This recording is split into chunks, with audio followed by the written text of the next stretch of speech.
जय गुरुदेव, धन धन गुरुदेव। आज मेरा सौभाग्य है पद्मश्री संत निरंदास जी महाराज के आशीर्वाद प्राप्त करने का अवसर मिला है। डेरा सच्चखंड बल्ला के ट्रस्टी बरिंदर दास जी,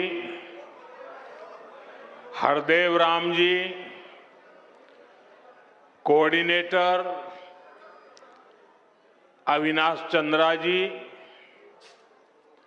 सभी पूज्य संतगण, देश के अलग अलग हिस्सों से आए सभी श्रद्धालु, मेरे पंजाब के भाई और बहनों, मैं पंजाब दी इस धरती नूं नमन करदा हां।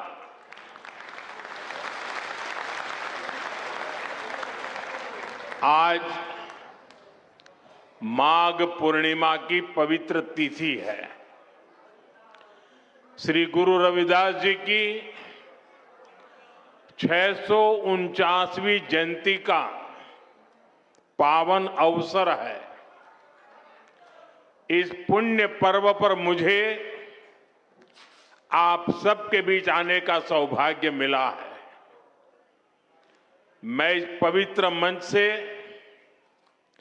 श्री गुरु रविदास जी को प्रणाम करता हूं।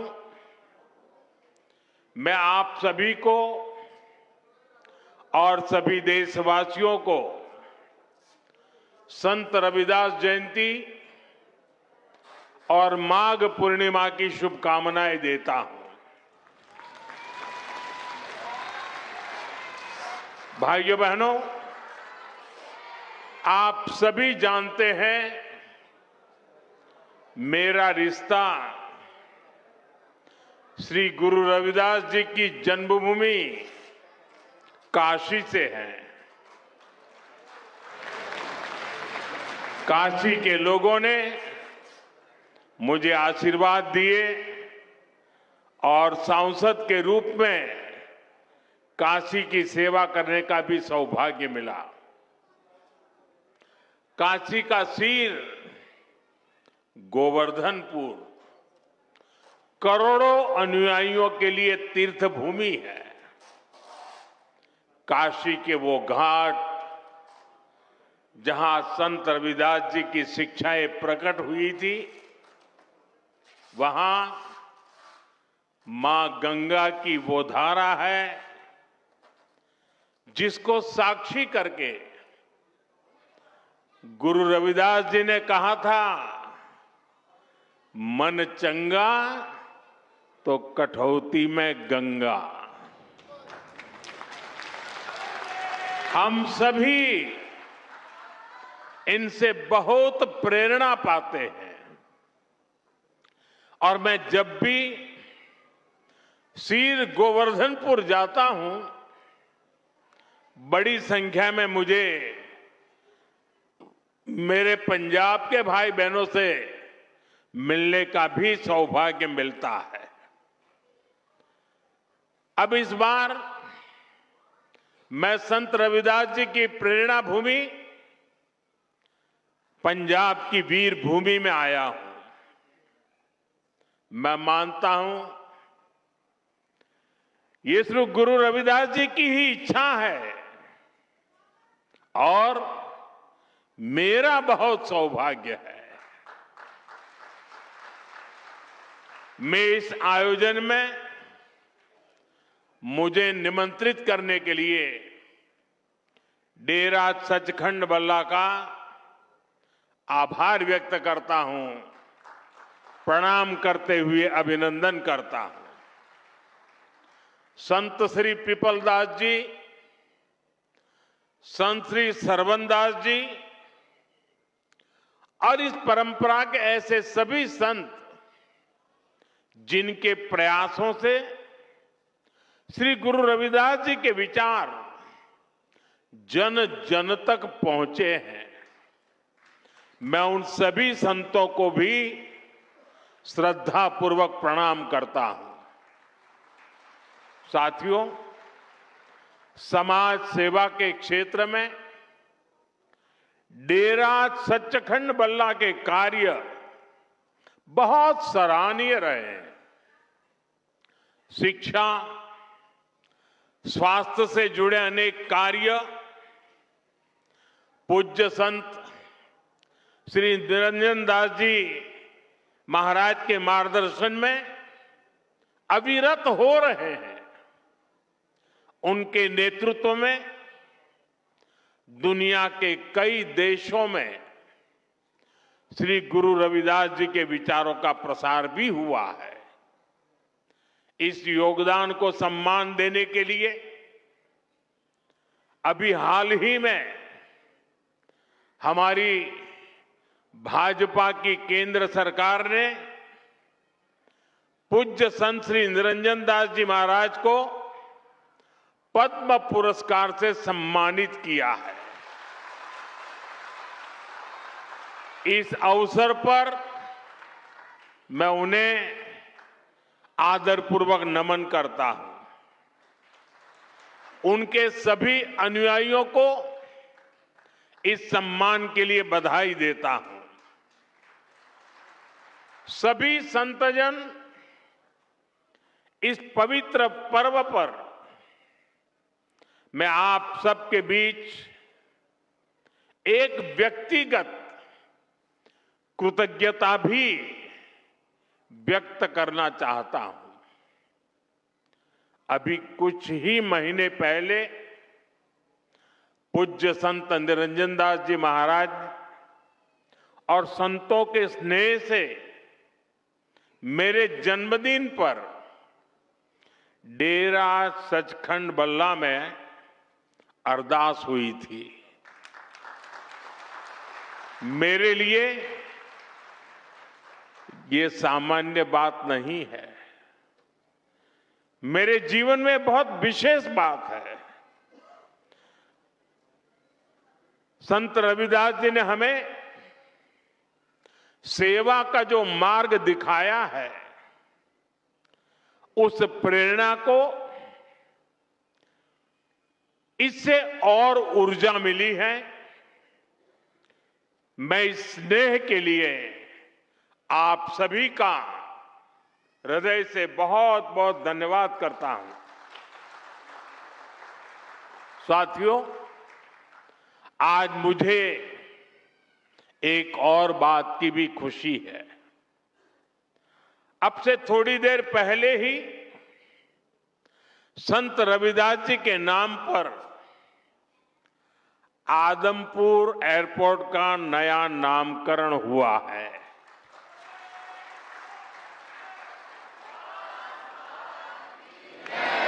आदमपुर एयरपोर्ट को अब श्री गुरु रविदास जी महाराज जी एयरपोर्ट के नाम से जाना जाएगा। इसके साथ भी एक और भी कार्यक्रम हुआ आज। इसके अलावा हलवारा एयरपोर्ट की नई टर्मिनल बिल्डिंग का उद्घाटन भी किया गया।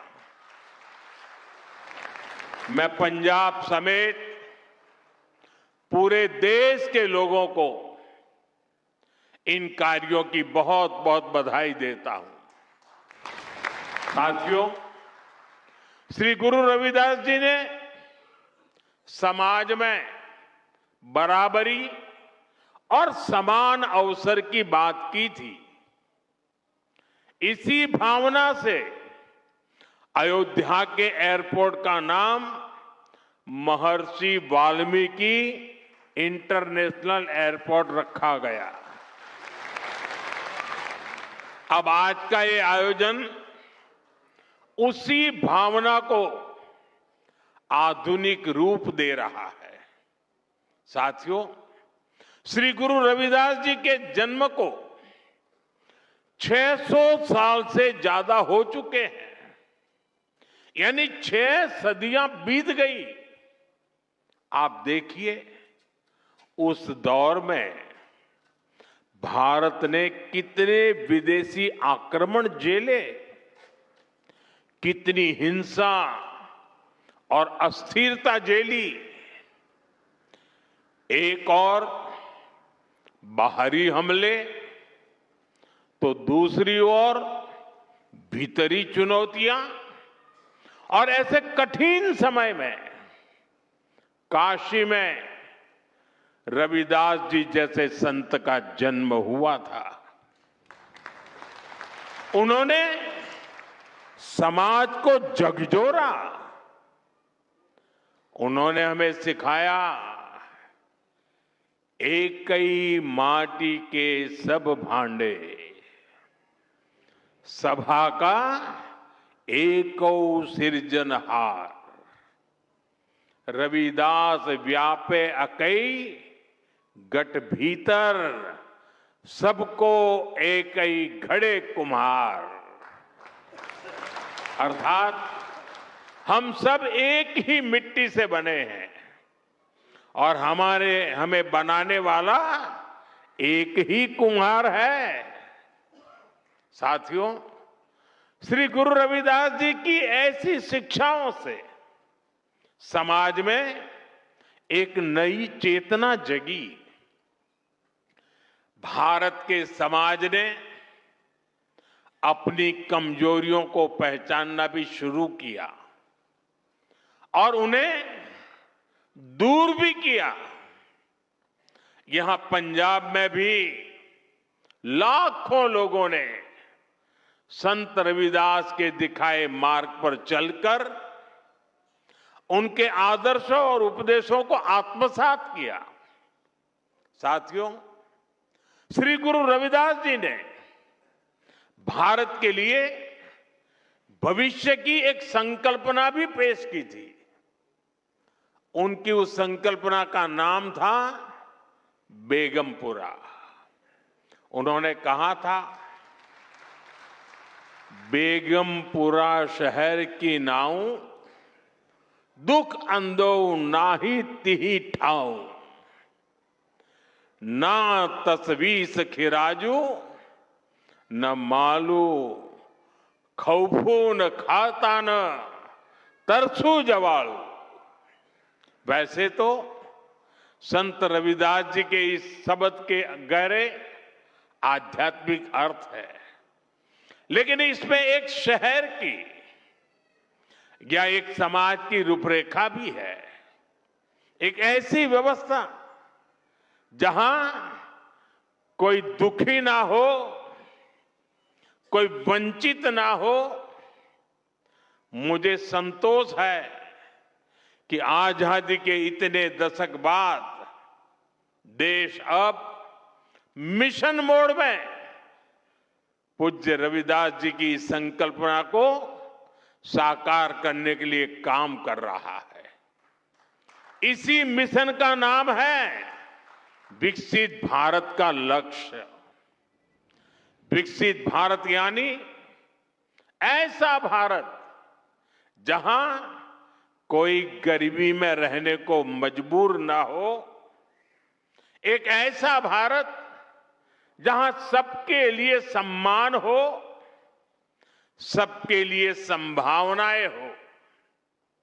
और मुझे विश्वास है, संत रविदास के आशीर्वाद से हम विकसित भारत के लक्ष्य को जरूर पाकर रहेंगे। साथियों, आज सुबह ही संसद में देश का बजट प्रस्तुत किया गया है। ये बजट गरीब, अन्नदाता, युवा शक्ति और नारी शक्ति को और सशक्त करने वाला बजट है। ये बजट गांव को मजबूत करने का बजट है। ये किसान की आय बढ़ाने वाला बजट है। ये आत्मनिर्भर भारत को, मेक इन इंडिया को बढ़ावा देने वाला बजट है। साथियों, बीते वर्षों में हमारी सरकार ने सड़क, पुल, बिजली, पानी, रेल, गरीबों के घर, सिंचाई, ऐसे हर इंफ्रास्ट्रक्चर में अभूतपूर्व निवेश किया है। इस बजट में ऐसे कामों के लिए पहले से भी अधिक यानी 17 लाख करोड़ रुपए का प्रावधान किया गया है। इससे गांव, गरीब, किसान, नौजवान सभी को फायदा होगा। इंफ्रास्ट्रक्चर निर्माण पर लगने वाला हर रुपया रोजगार के अनेक नए अवसर बनाता है।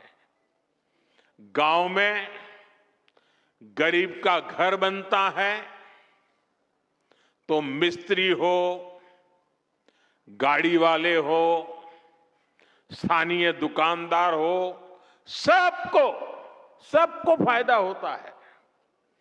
गांव की सड़कें अच्छी होगी तो मंडी तक उपज पहुंचाना आसान होगा और इन सब का फायदा यहां आप सभी को मिलेगा।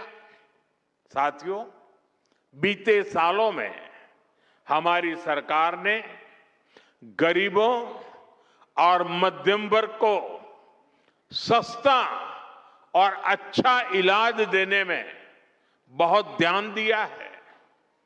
पिछले 11 सालों में बहुत सारी दवाएं सस्ती की गई है। गरीबों को और बुजुर्गों को मुफ्त इलाज की सुविधाएं दी गई है। इस बजट में इसी संवेदनशीलता के साथ और भी महत्वपूर्ण निर्णय लिए गए हैं।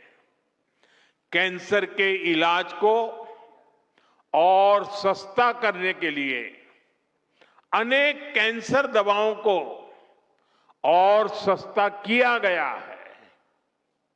कई ऐसी और बीमारियां हैं जिनकी दवाएं विदेशों से मंगानी पड़ती हैं। गरीब और मिडिल क्लास के लिए इतनी महंगी दवाएं पहुंच से बाहर होती हैं। ऐसी अनेक दवाओं को भी अब और सस्ता किया गया है।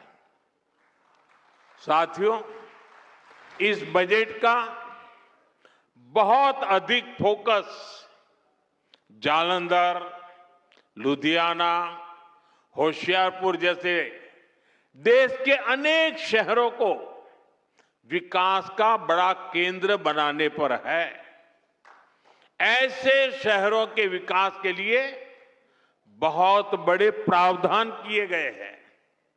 पंजाब तो देश के उन राज्यों में है जहां किसानों के साथ साथ छोटे छोटे उद्योगों की, एमएसएमईज की एक समृद्ध परंपरा है।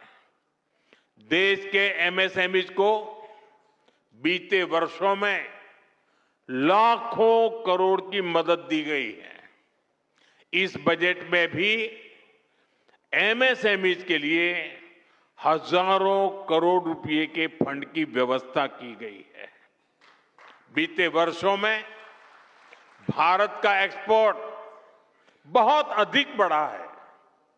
इस बजट में भी निर्यातकों के लिए, एक्सपोर्टर के लिए अनेक बड़ी घोषणाएं की गई हैं। साथियों, भारत अब दुनिया के बड़े कपड़ा और वस्त्र निर्यातकों में से एक बन रहा है। इसलिए इस बजट में टेक्सटाइल सेक्टर के लिए, हमारे बुनकर भाई बहनों के लिए भी अनेक घोषणाएं हुई है। महात्मा गांधी ग्राम स्वराज अभियान से हमारे गांवों में जो बुनकर है, हथकरघा और हस्तशिल्प से जुड़े साथी हैं, उनको बहुत फायदा होगा। कपड़ा क्षेत्र में ज्यादा से ज्यादा रोजगार बने, इसके लिए प्रोत्साहन का भी प्रावधान किया गया है। देश में और भी कई मेगा टेक्सटाइल पार्क बनाए जाएंगे। इससे कपास किसानों से लेकर श्रमिकों तक हर किसी को फायदा होगा। साथियों, बजट का एक और फोकस एरिया खेल है, स्पोर्ट्स है, और पंजाब तो इसमें बहुत आगे है। इस बजट में खेलो इंडिया मिशन की घोषणा की गई है। इसके तहत आधुनिक इंफ्रास्ट्रक्चर तो बनेगा ही, साथ ही जो कोच हैं, सपोर्ट स्टाफ है, स्पोर्ट्स साइंस है, इससे जुड़े प्रोफेशनल्स भी तैयार किए जाएंगे। साथियों, बजट से कुछ दिन पहले ही देश की अर्थव्यवस्था में नई ऊर्जा भरने वाला एक और ऐतिहासिक काम हुआ है।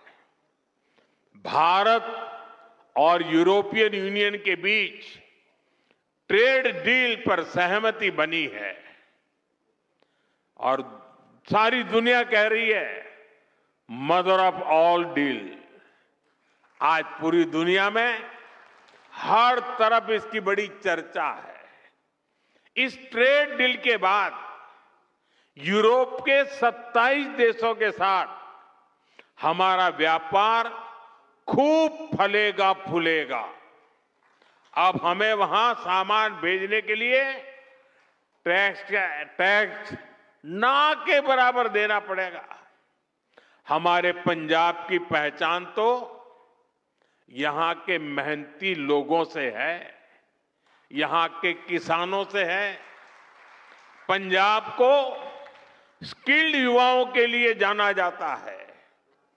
ट्रेड डील से हमारे पंजाब के भाई बहनों को बहुत फायदा होने वाला है। यहां जालंधर, लुधियाना और अमृतसर में कपड़ा उद्योग से लाखों लोग जुड़े हैं। अब पंजाब के टेक्सटाइल सेक्टर को नए और बड़े बाजार मिलेंगे। 27 देश खुल गए हैं। यहां जो कपड़े तैयार होंगे वो यूरोप के बड़े बड़े बाजार में बिकने के लिए जाएंगे और उन पर टैक्स भी न के बराबर होगा। इसका मतलब है पंजाब की फैक्ट्रियों में ऑर्डर बढ़ेंगे, फैक्ट्रियों में काम बढ़ेगा। इससे डिजाइन, प्रोडक्शन जैसे दूसरे फील्ड में भी रोजगार बढ़ेंगे। साथियों, हमारा ये जालंधर स्पोर्ट्स से जुड़े सामानों के लिए, स्पोर्ट्स गुड्स के लिए विश्व प्रसिद्ध है। यूरोपियन यूनियन से हुई ट्रेड डील के बाद जालंधर और आसपास के इलाकों में स्पोर्ट्स के सामानों की मैन्युफैक्चरिंग बढ़ जाएगी। इसके साथ ब्रांडिंग, पैकेजिंग और लॉजिस्टिक में भी रोजगार बढ़ेगा। आज जो बजट प्रस्तुत हुआ है उससे भी जालंधर के स्पोर्ट्स गुड्स सेक्टर को बहुत मदद मिलेगी। साथियों, पंजाब खाद्यान्न के उत्पाद में भी आगे है। ट्रेड डील से हमारे प्रोसेस्ड फूड और आसानी से यूरोप के मार्केट तक पहुंचेंगे। इससे मोगा, फिरोजपुर, होशियारपुर और बठिंडा जैसे इलाकों में किसानों को बहुत फायदा मिलेगा। ये व्यापार समझौता पंजाब के युवाओं के लिए, किसानों के लिए बहुत बड़ा अवसर लेकर आया है और मुझे विश्वास है श्री गुरु रविदास जी के आशीर्वाद से आप सभी को इसका भरपूर लाभ मिलेगा। साथियों, इस अवसर पर मैं अपने देश के उद्यमियों, मैन्युफैक्चरर्स और प्रोडक्शन से जुड़े सभी लोगों से एक अपील करना चाहता हूं। हमें अपने प्रोडक्ट की क्वालिटी पर बहुत जोर देना होगा। हमारे उत्पाद जहां भी जाएंगे उन पर भारत की छाप होगी। हमें अपने प्रोडक्ट्स को ऐसा बनाना होगा कि वो जिस मार्केट में जाए वहां के नागरिकों का दिल जीत लें। हमें ध्यान रखना होगा कि प्रोडक्शन क्वालिटी पर कोई समझौता ना हो। उसकी डिजाइनिंग, पैकेजिंग सबसे बेहतर हो। हमारे प्रोडक्ट वहां के नागरिकों की जरूरत के हिसाब से हो और लोगों को लगे कि अगर ये सामान भारत में बना है तो ये वैल्यू फॉर मनी है।